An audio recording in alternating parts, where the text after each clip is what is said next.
தமிழ் எழுத்தின் வடிவமெல்லாம் என் கண்டவாடி தெய்வம் அல்லவா? விளக்கமாக சொல்லும். தமிழ் மொழியில் உயிரெழுத்துக்கள் எத்தனை?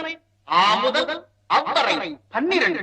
என் ஐயன் ஆறுவனுக்கும் கண்கள் 12. தமிழ் எழுத்துக்களை இனமாக பிரித்தால் 3 இனம். என்னென்ன? பல்லினம், மெல்லினம், இடை.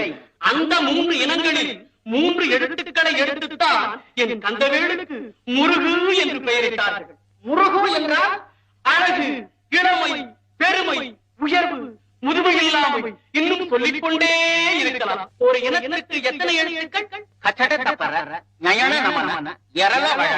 என்று இனத்திற்கு 6 எழுத்துக்களாக பிரித்தார்கள். இனம் ஒன்றுக்கு எழுத்துக்கள் 6. என் கந்தனுக்கும் சிரங்கள் 6. சிங்காரவேலனுக்கு சிரமும் கரமும் சேர்த்தால் 18. தமிழ் மொழியில் மெய்யெழுத்தும் 18. மொழியில் மட்டுமா? பார்க்கும் இடமெங்கும் நீக்க